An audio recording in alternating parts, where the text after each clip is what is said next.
Welcome friends, स्वागत है आप सभी का आपके अपने चैनल में दोस्तों। और आज मैं आप लोगों को लाया हूं एक बहुत ही इंटरेस्टिंग वीडियो दोस्तों। आज की जो वीडियो है दोस्तों, मैं उसको ये कहूंगा कि हर भारतीय को नहीं बल्कि हर एक इंसान को इस वीडियो को जरूर देखना चाहिए। और इसमें जिस व्यक्ति के बारे में मैंने जो सारी चीजें बताई हैं वो हर एक इंसान को सुननी बहुत जरूरी है दोस्तों, ताकि उनसे कुछ अच्छी चीजें सीखकर हम अपनी जिंदगी में, हम अपने जीवन में उन चीजों को उतार सकें और हम जान सकें कि हमारे भारत देश में किस तरह के और कैसे कैसे व्यक्ति थे। और आज मैं जिनकी बात करने जा रहा हूं दोस्तों, उनको 12 जनवरी को उन्हीं की जयंती पर नेशनल यूथ डे मनाया जाता है। जी हाँ दोस्तों, मैं बात कर रहा हूं स्वामी विवेकानंद की। स्वामी विवेकानंद जी के जीवन के बारे में जो सारी बातें हैं, जो किस्से हैं और वो कितने अद्भुत व्यक्ति थे, आज मैं आप लोगों को इस वीडियो में बताने वाला हूं। तो चलिए वीडियो को शुरू करते हैं दोस्तों 9/11 को हम जानते हैं अमेरिका में हुए एक बहुत ही दुखद हादसे के बारे में। लेकिन 9/11 को हम एक और चीज से जानते हैं, जो कि स्वामी विवेकानंद ने सबसे फेमस स्पीच जो दी थी शिकागो में। जी हाँ, वो 9/11 को ही दी थी। और उसके बाद, उस स्पीच के बाद पूरी दुनिया को ये पता चला था कि भारत में कैसे कैसे अनमोल रत्न है, उनके बारे में क्या सारी चीजें थी। ये आज मैं आप लोगों को इस वीडियो में बताने वाला हूं दोस्तों। 12 जनवरी 1863 को इनका जन्म हुआ था। इनका नाम था नरेन, जिन्हें पूरे शास्त्रों का, भगवत गीता, रामायण और वेद पुराण सभी का कंठस्थ याद थे। जी हाँ, मतलब मुंह जबानी याद थे इनको सारी चीजें। और जो इनके दिमाग था वो एक्स्ट्रा ऑर्डिनरी था। जो इनकी मेमोरी की तो बात ही कुछ छोड़ दीजिए, फोटोग्राफिक मेमोरी थी। मतलब कि जिस चीज को एक बार देख लिया कभी उसको भूलते ही नहीं थे। इस तरह की खतरनाक इनकी मेमोरी थी। फोकस इतना ज्यादा खतरनाक था कि एक बार जिस चीज पर फोकस कर लिया उस चीज को कभी भूलते ही नहीं थे। उस चीज के अलावा किसी और चीज पर इनका ध्यान ही नहीं जाता था, इस तरह के। और ये सारी कहानियां मैं आज आपको इनके बारे में सुनाने वाला हूं इस वीडियो में। रामकृष्ण मिशन इन्होंने शुरू किया था, सोशल सर्विस जो लोगों के लिए। और साथ ही साथ जो जमशेद जी टाटा थे, वह स्वामी जी को अपना गुरु माना करते थे, विवेकानंद जी को। और बचपन से ही वे बहुत ज्यादा शैतान थे। बचपन में उनके घर में आंगन में एक चंपा का पेड़ हुआ करता था। तो सारे बच्चों को लाकर और स्वामी जी उसमें लटक जाते थे। तो उनके पिताजी ने जब देखा कि सारे बच्चे पेड़ पर लटकते हैं, तो उन्होंने आकर बोला कि इस पेड़ पर मत लटका करो, एक भूत है। अगर तुम इस पेड़ पर लटकोगे तो वो भूत जो है तुम्हारी गर्दन को मरोड़ देगा, तोड़ देगा। जब ये सब बच्चों ने सुना तो वो डर गए। लेकिन स्वामी जी अगले दिन से कोई भी नहीं आया। लेकिन स्वामी जी अगले दिन भी आए और दोबारा उस पेड़ पर लटक गए। जब उनके पिताजी ने जब बच्चों ने देखा तो उन्होंने कहा कि अरे, तुम्हारे पापा ने कहा था कि इस पर मत लटको, इस पर कोई भूत है, अगर हम इस पर खेले या लटके तो वो हमें मार देगा। तो बचपन में छोटी सी उम्र में ही वो क्या कहते हैं कि अरे, हमें पिताजी बेवकूफ बना रहे हैं। अगर ऐसा होता तो इतने दिन से हम इस पर खेल रहे हैं, आज तक तो कभी कुछ हुआ नहीं, तो अब कैसे हो सकता है। इतनी तेज बुद्धि थी और दोबारा सारे बच्चे उस पर खेलने लग जाते हैं। ऐसे ही गुरु परमहंस थे उनके। उन्होंने एक दिन सभी बच्चों को कहा कि जब तुम्हें कोई ना देख रहा हो तब तुम्हें अपने घर से एक एक मुट्ठी आटा चुरा कर लाना है। तो सारे बच्चों को कहा, लेकिन याद रखना जब लाना है जब तुम्हें कोई देख ना रहा हो। तो सारे बच्चे अपने अपने घर जाते हैं। नरेन भी अपने घर जाते हैं, स्वामी विवेकानंद। और जाकर सारे बच्चे जो है एक एक मुट्ठी आटा लेकर आ जाते हैं। लेकिन स्वामी विवेकानंद जी कुछ भी नहीं लाते हैं। तो उनके गुरु पूछते हैं उनको देखकर कि सारे बच्चे कुछ ना कुछ लाए हैं, तुम क्यों नहीं लाए कुछ भी। तो कहते हैं कि स्वामी जी कि भगवान आपने कहा है, पर गुरु जी, कि जब हमें कोई ना देख रहा हो, जब हमें ये लाना है, आटा लेकर आना था। लेकिन ईश्वर तो हमें हमेशा देख रहा है, वह तो सर्वव्यापी है। तो सर्वव्यापी है, वह हमें हमेशा हर जगह से देख रहा होता है। तो ये सुनकर बच्चे और उनके गुरु भी चौंक जाते हैं कि इतनी छोटी सी उम्र में उनको इतनी ज्यादा गहरी बात और इतनी ज्ञान कैसे है आखिर। और पिता का देहांत उनका शुरू बचपन में ही हो जाता है। उसके बाद बहुत ज्यादा उनको गरीबी का सामना करना पड़ता है। मतलब आर्थिक स्थिति उनके परिवार की बिल्कुल अच्छी नहीं थी। तो वह शुरू से ही उनके अंदर करुणा का भाव था, दया का भाव था। हमेशा दूसरों के लिए सोचा करते थे स्वामी जी। तो बचपन में ही वह जब घर आते थे कई बार, तो आटा मतलब राशन नहीं होता था, अन्न नहीं होता था खाने को, तो वह आकर झूठ बोल दिया करते थे माँ से कि आज मैं भोज पर गया था, इधर गया था, उधर गया था, मैंने खूब पेट भरकर अच्छा भोजन किया, मुझे यहाँ पर ये खिलाया वो खिलाया, और आप लोग खाना खा लीजिए, मेरा पेट बिल्कुल भरा हुआ है। तो ऐसे करके वह कई बार अपनी माँ को सिर्फ यही बोलकर टाल दिया करते थे कि मैंने खाना खा लिया है, आप खा लीजिए और भाई बहनों को खिला दीजिए। और फोकस मैंने आपको बताया कि उनका इतना खतरनाक था कि एक बार बाहर बैठकर पढ़ रहे थे तो उनके बगल से पूरी बारात निकल गई, वहां से ढोल बैंड बाजे बारात पूरी निकल गई। और जब उनसे किसी ने पूछा कि यहाँ से कोई बारात गई है, तो उन्होंने कहा कि कौन सी बारात, मैंने तो किसी बारात को यहाँ से जाते हुए ही नहीं देखा। इतना तगड़ा फोकस था कि उन्हें जब वो पढ़ रहे थे तो सिर्फ उनका फोकस उनकी पढ़ाई पर था और किसी भी चीज पर नहीं था। और ऐसे ही दोस्तों एक बार वह किताब पढ़ रहे थे, पढ़ते पढ़ते बेहोश हो गए। जब उनके घर में पड़ोसी आए तो उन्होंने देखा कि वह बेहोश पड़े हैं, तो उनको उठाया गया, पूछा कि क्या हुआ। उन्होंने कहा कुछ नहीं, मैं तो पढ़ रहा था, अचानक से मैं बेहोश हो गया। तो उन्होंने पूछा कि क्या आज टाइम क्या हो रहा है, कौन सी क्या दिन है। वो कहते हैं कि आज जब वह दिन बताते हैं, टाइम बताते हैं, तो 3 दिन बीत चुके होते हैं। यानी कि वो 3 दिन 3 रात से कंटिन्यू पढ़ रहे थे दोस्तों। इतना खतरनाक फोकस था और इतनी बुक्स को उन्होंने खत्म कर दिया था। एक बार पढ़ने बैठे तो पढ़ते ही चले गए, पढ़ते ही चले गए, न टाइम देखा, न दिन देखा, न रात देखी। इतना खतरनाक फोकस था उन स्वामी जी का।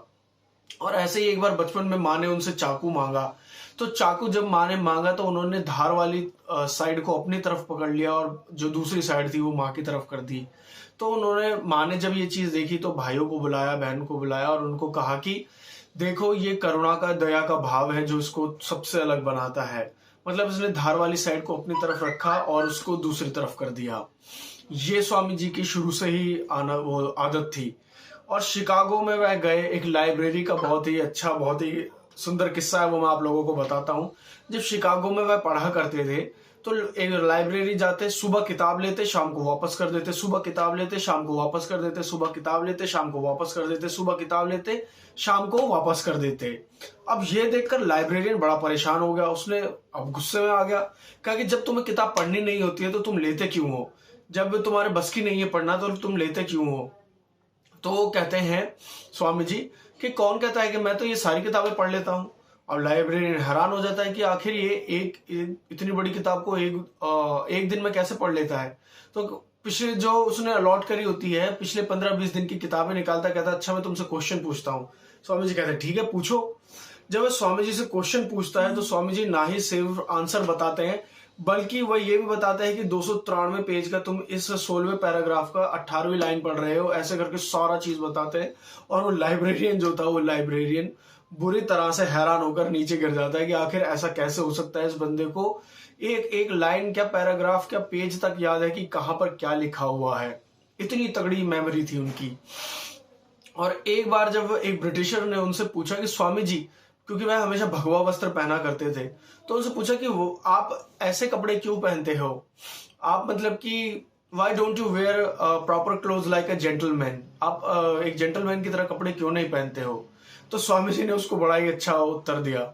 उन्होंने कहा कि in your culture the tailor makes you gentleman, मतलब कि आपके कल्चर में जो है टेलर आपको जेंटलमैन बनाता है, और हमारे कल्चर में, हमारे इसमें जो कल्चर है, हमारा जो कैरेक्टर है वो हमको जेंटलमैन बनाता है। वहां उस ब्रिटिशर की भी बहुत तगड़ी बेइज्जती हो जाती है सबके सामने। ऐसे ही शिकागो में जब यूनिवर्सिटी में जाते हैं, पढ़ रहे होते हैं, तो वह कैंटीन में जाकर एक खाना लेते हैं और प्रोफेसर के साइड में बैठ जाते हैं। अब उस टाइम पर भारत आजाद नहीं हुआ था, इंडियंस को कोई इतना ज्यादा पूछता भी नहीं था। तो वो उससे कहते हैं, जो प्रोफेसर था वो चिढ़ जाता है और वह कहता है pigs don't sit next to swan, मतलब कि जो सुअर होते हैं वो हंस के साइड नहीं बैठा करते हैं पास में। तो स्वामी जी जब ये सुनते हैं तो उसको ये लगता है कि मैं इसकी बेइज्जती करूंगा, लेकिन स्वामी जी क्या कहते हैं, अच्छा मतलब कि हंस सुअर के पास नहीं बैठते, चलो ठीक है, तो फिर मैं उड़ जाता हूं। मतलब कि स्वामी जी इनडायरेक्ट उसको सुअर बोल देते हैं प्रोफेसर को, और जितने कैंटीन में बच्चे बैठे होते हैं वो सारे हंसने लग जाते हैं। अब इस बात पर प्रोफेसर गुस्सा हो जाता है। जब प्रोफेसर गुस्सा होता है, कहता है ठीक है मैं इसको क्लास में देखता हूँ। प्रोफेसर क्लास में आता है, स्वामी जी को उठाता है, कहता है अच्छा एक बात बताओ, तुम रास्ते से जा रहे हो और तुम्हें 2 थैले मिलेंगे, एक में बुद्धि है और एक में पैसा है, तुम कौन सा उठाओगे। स्वामी जी कहते हैं पैसा उठाऊंगा। कहते हैं हाँ हाँ मुझे पता था तुम यही करोगे, मैं होता तो बुद्धि उठाता। तो स्वामी जी फिर उसको जवाब देते हैं, कहते हैं हाँ सही बात है, जिसके पास जिस चीज की कमी होगी वो वही उठाएगा। फिर सारे क्लास में बच्चे जो थे हंसने लग जाते हैं। अब वो और भड़क जाता है। जब वो एग्जाम लेता है, टेस्ट लेता है, तो टेस्ट में सारे बच्चों की शीट्स जब जमा होती है तो स्वामी जी की भी शीट वहां जाती है। तो वो बिना पढ़े ही उसको और नीचे इडियट लिखकर और स्वामी जी को दे देता है कि ये लो अपनी शीट पकड़ो। अब स्वामी जी देखते हैं और कहते हैं कि इसने तो कुछ चेक ही नहीं करा इसमें। तो वो वहां जाते हैं और जाकर कहते हैं कि सर आपने अपने साइन तो कर दिए नीचे इडियट वाले, लेकिन ये पेपर तो आपने चेक ही नहीं करा। और फिर से सारे बच्चे हंसने लग जाते हैं जब उस शीट को देखते हैं। तो इतने खतरनाक थे, मतलब कि वो जो सुभाष चंद्र बोस थे वो कहते थे कि स्वामी विवेकानंद इतने खतरनाक पर्सनैलिटी थे, इतने तेज तर्रार दिमाग थे। वो वाले स्वामी जी नहीं थे जो झुककर ऐसे नमस्ते नमस्ते करते हैं। बिल्कुल खतरनाक जवाबदेही थे, टिट फॉर टैट कर देने वाले थे एकदम। और ऐसे ही एक बार वो ट्रेन में जा रहे थे। जब ट्रेन में जा रहे थे तो एक अंग्रेज उनके सामने वाली उसमें बैठा हुआ था सीट पर। तो स्वामी जी, क्योंकि उस टाइम पे वो लोग चिढ़ा करते थे, तो स्वामी जी सो जाते हैं आराम से। हालांकि सो नहीं होते हैं, आंख बंद कर लेटे होते हैं। तो सोचता है कि स्वामी जी सो गए, तो स्वामी जी के जूते उठाता है और बाहर फेंक देता है। और स्वामी जी देख लेते पर कुछ कहते नहीं है, रिएक्ट नहीं करते। तो समझ जाता है कि या तो इसे इंग्लिश नहीं आती है, उससे डर गया, और वो आराम से बैठकर सो जाता है वो भी। स्वामी जी जब वो उठता है तो देखता है कि उसका कोट और उसकी हैट गायब है। अब वो पूछता है कि अरे तुमने मेरी कोट और हैट देखी, कहाँ गई मेरी कोट और हैट, मेरी कोट और हैट कहाँ गई? तो स्वामी जी कहते हैं कि वो जरा मेरे जूते ढूंढने गए हैं। अब ये सुनकर उसका दिमाग चकरा जाता है और वो वहां से उठकर भाग जाता है। कहता है ये तो बड़ा खतरनाक बंदा है। ऐसे ही एक बार और वह ट्रेन से सफर कर रहे होते हैं दोस्तों, तो वहां पर कुछ लड़कियों का ग्रुप आता है और वो देखते हैं स्वामी जी को। तो वो स्वामी जी ने मस्त एक बढ़िया सी घड़ी पहनी होती है गोल्ड की पूरी। तो लड़कियां देखकर हैरान हो जाती है, कहते हैं कि चलो इसे पागल बनाते हैं, ये तो क्या स्वामी वामी है। वो कहते हैं कि हमें ये घड़ी उतार कर दे दो, नहीं तो हम चिल्लाएंगे कि तुम हमारे साथ बदतमीजी कर रहे हो ट्रेन में। स्वामी जी देखते हैं और रिएक्ट नहीं करते बिल्कुल भी। वो फिर बोलती है तो स्वामी जी फिर देखते हैं, फिर रिएक्ट नहीं करते। फिर स्वामी जी कहते हैं ऐसे करते हैं। तो फिर वो कहते हैं कि स्वामी जी कहते हैं कि अच्छा सुन बोल नहीं सकता लेकिन पढ़ सकता है, तो लिख कर दे देते कि तुम हमें ये घड़ी उतार कर दे दो, नहीं तो हम सबको बोल देंगे कि तुम हमें छेड़ रहे थे। और स्वामी जी वो लेते हैं, पढ़ते हैं और जेब में रख लेते हैं। फिर बोलते हैं कि अब बुला लो पुलिस को, अब तो मेरे पास सबूत है कि तुमने क्या बोला और क्या लिख कर दिया है। इतने खतरनाक थे स्वामी जी। और वो लड़कियां भी वहां से भाग जाती हैं। ऐसे एक बार अमेरिका में थे, जब जहाज से सफर कर रहे थे अपने दोस्त के साथ में, तो वहां पर वह रोज डेली न्यूज़पेपर पढ़ा करते थे। तो उस जहाज के कप्तान से स्वामी जी वो लेते हैं न्यूज़पेपर और पढ़ने के लिए, लेकिन वो कहता है कि ले लो लेकिन पढ़कर मुझे वापस कर देना, क्योंकि मैंने भी अभी तक पढ़ा नहीं है। तो कहते हैं कि ठीक है हम आपको वापस कर देंगे। तो वो पढ़ते हैं स्वामी जी 15 मिनट में, और फिर उनका दोस्त कहता है कि मैं भी पढ़ना चाहता हूँ। तो वो पढ़ रहे होते हैं। अब जहाज में, पानी के जहाज में जा रहे होते हैं, तो हवा तेज होती है, वो उड़कर समुद्र में गिर जाता है पेपर। अब जब कप्तान को पता चलता है तो वो उनको खरी खोटी बोलता है और कहता है कि जब तुम्हें चीजें रखनी नहीं आती, पढ़ना नहीं आता, तो क्यों लिया था? तो स्वामी जी कहते हैं कि ठीक है आप मुझे एक पेपर दीजिए और एक कॉपी दीजिए, एक पेन दीजिए। तो ला कर देता है। स्वामी जी लिखते रहते, वो गुस्से में देख रहा होता है, लिखते रहते। 20-25 मिनट बाद स्वामी जी लिखकर वो कॉपी उसके हाथ में थमा देते हैं। कहते हैं ये लीजिए, एग्जैक्ट जो न्यूज़पेपर में लिखा था वही मैंने आपको लिख कर दिया है। जब वो उस कॉपी को पढ़ता है, उसके बाद वह रुककर जब नीचे उतरता है और वहां से वो खरीद कर एक पेपर को उससे मैच करता है, उससे पूरा का पूरा exact word to word copy वो लिखा होता है जो स्वामी जी ने, जो उन्होंने लिख कर दिया होता है। वो हैरान हो जाता है और उसने ये सारी जो चीजें थी ये एडमिट की थी खुद आकर, कि जब मैंने ये जो स्वामी जी ने लिखकर मुझे दिया था और जो न्यूज़पेपर में था वो एग्जैक्ट सेम था, एकदम वर्ड टू वर्ड था। वो खुद हैरान हो गया था। उसने कहा कि ऐसा इंसान एक्स्ट्रा ऑर्डिनरी है, ये कोई आम इंसान नहीं है। उसके बाद दोस्तों जब शिकागो में कॉन्फ्रेंस होती है, संवाद के लिए सभी को बुलाया जाता है। जो सबसे फेमस स्पीच थी उसमें स्वामी जी को भी बुलाया जाता है। और उसमें ड्रेस कोड होता है, सूट पहनकर आना है, ब्लैक सूट। स्वामी जी अपने वही भगवा वस्त्र पहनकर वहां पहुंच जाते हैं। तो अंग्रेज चिढ़ जाते हैं कि इनको हमने बोला था कि ये पहनकर नहीं आना है, फिर भी ये लोग ये पहनकर आ गए हैं। तो सबसे पहले स्वामी जी को बोलना था वो सबसे लास्ट में कर देते हैं, और सभी को 10-10 मिनट मिलते हैं और उन्हें सिर्फ 2 ही मिनट दिए जाते हैं बोलने के लिए। कहते हैं कि ठीक है, वैसे भी कोई आखिरी में तो कोई सुनेगा नहीं, सब बोर हो जाते हैं और कौन ही इनकी बात पर ध्यान देगा। लेकिन जैसे ही स्वामी जी की बारी आती है, जैसे ही स्वामी जी वहां पहुंचते हैं, सबसे पहले इधर उधर देखते हैं, चारों तरफ लोग बैठे हैं, 8,000 लोग बैठे होते हैं सामने। पहली बार कोई ऐसा व्यक्ति सामने आता है जो मतलब इंडिया को रिप्रेजेंट कर रहा था और सारी चीजें थी। और वह जैसे ही सबको देखते हैं, गहरी सांस भरते हैं, उसके बाद बोलते हैं brothers and sister of America. अब जैसे ही लोग सुनते हैं उन्हें आदत ही नहीं होती, उन्हें मतलब लगता ही नहीं है कि कोई ऐसा कुछ बोल सकता है। अब जब सारे लोग सुनते हैं तो मतलब उत्साहित हो जाते हैं कि कोई ऐसे बोल रहा है हमें। वो फिर से बोलते हैं hello brother and sister of America. और उसके बाद कंटिन्यू धड़ाधड़ 1-2 मिनट दिए जाते हैं, 10 मिनट नहीं, 20 मिनट नहीं, आधा घंटा नहीं, 1 घंटा नहीं, 1.5 घंटा कंटिन्यू उनका स्पीच चलती है। और तालियों की गड़गड़ाहट, बीच बीच में लोग उठ उठ कर तालियां बजाते हैं और एक पिन ड्रॉप साइलेंस रहता है, सिर्फ तालियों की आवाज आती है और स्वामी जी की आवाज आती है, तालियों की आवाज आती है और स्वामी जी की आवाज आती है। इतना खतरनाक वो स्पीच देते हैं, उसके बाद पूरी दुनिया में फेमस हो जाते हैं। सभी लोग कहते हैं, the New York Herald time paper था, वो खुद कहता है कि जिस देश में हमें मतलब जिस इस स्पीच को सुनने के बाद हमें एहसास हुआ है कि जिस भारत देश के अंदर ऐसे जेम्स हैं, ऐसे मतलब एक रत्न है, उसमें किसी भी मिशनरी को भेजना बेवकूफी होगा। या किसी हमें तो गर्व हो रहा है ऐसे ये सुनकर, क्योंकि सभी ने अपनी अपनी स्पीच दी, पर स्वामी जी की स्पीच के आगे कोई भी नहीं टिक सका दोस्तों। इतनी खतरनाक उन्होंने स्पीच दी थी और हमारे भारत को एक अलग पहचान दिलाई थी उस समय पर, जब हमारा भारत आजाद भी नहीं हुआ था। तब बड़े बड़े लोग उस स्पीच के बाद स्वामी जी को अपने यहाँ बुलाने लगे थे। तो एक बार ब्रिटेन के पीएम ने उनको अपने घर बुलाया, वहां पर उनकी आवभगत करी। उसके बाद उन्होंने एक आलिशान कमरा दिया गया, एक मखमल का बेड दिया गया सोने के लिए। जैसे स्वामी जी गए, उस कमरे को देखा, बेड पर बैठे, तभी उन्हें याद आया कि मेरी माँ और मेरे 25 करोड़ भारतवासी आज भी बिना पंखे के, बिना लाइट के, बिना बेड के जमीन पर सो रहे हैं, तो आखिर मैं कैसे इस पर सो जाऊं।